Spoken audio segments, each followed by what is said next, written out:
As President Trump touts the efforts of the war in Iran, he's also offering military intervention to several countries much closer to home.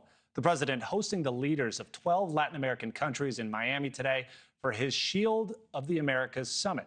NewsNation's Mills Hayes joins us live. Mills, the president says the goal is to actually make the entire northern and southern American region safer.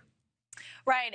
And good afternoon to you, Alex. The president is not just focusing on the Middle East. He announced a new coalition to combat drug trafficking and cartels with multiple Latin American leaders in Miami earlier today. In the first Shields of America summit, the president said that the heart of the military partnership called America's Counter-Cartel Coalition is a commitment to using a lethal military force to destroy cartels. He said that the U.S. had amazing weaponry and that these Latin American countries just need to tell the U.S. where the cartel operatives are. 17 nations have entered the partnership with the presidents of El Salvador, Argentina, Ecuador, Dominican Republic, Honduras, Bolivia, and the president-elect of Chile there today.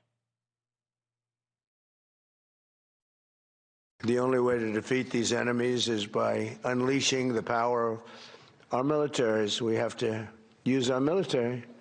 You have to use your military. You can't fight these people with... And you have great police. You have some great police, but they threaten your police. They scare your police.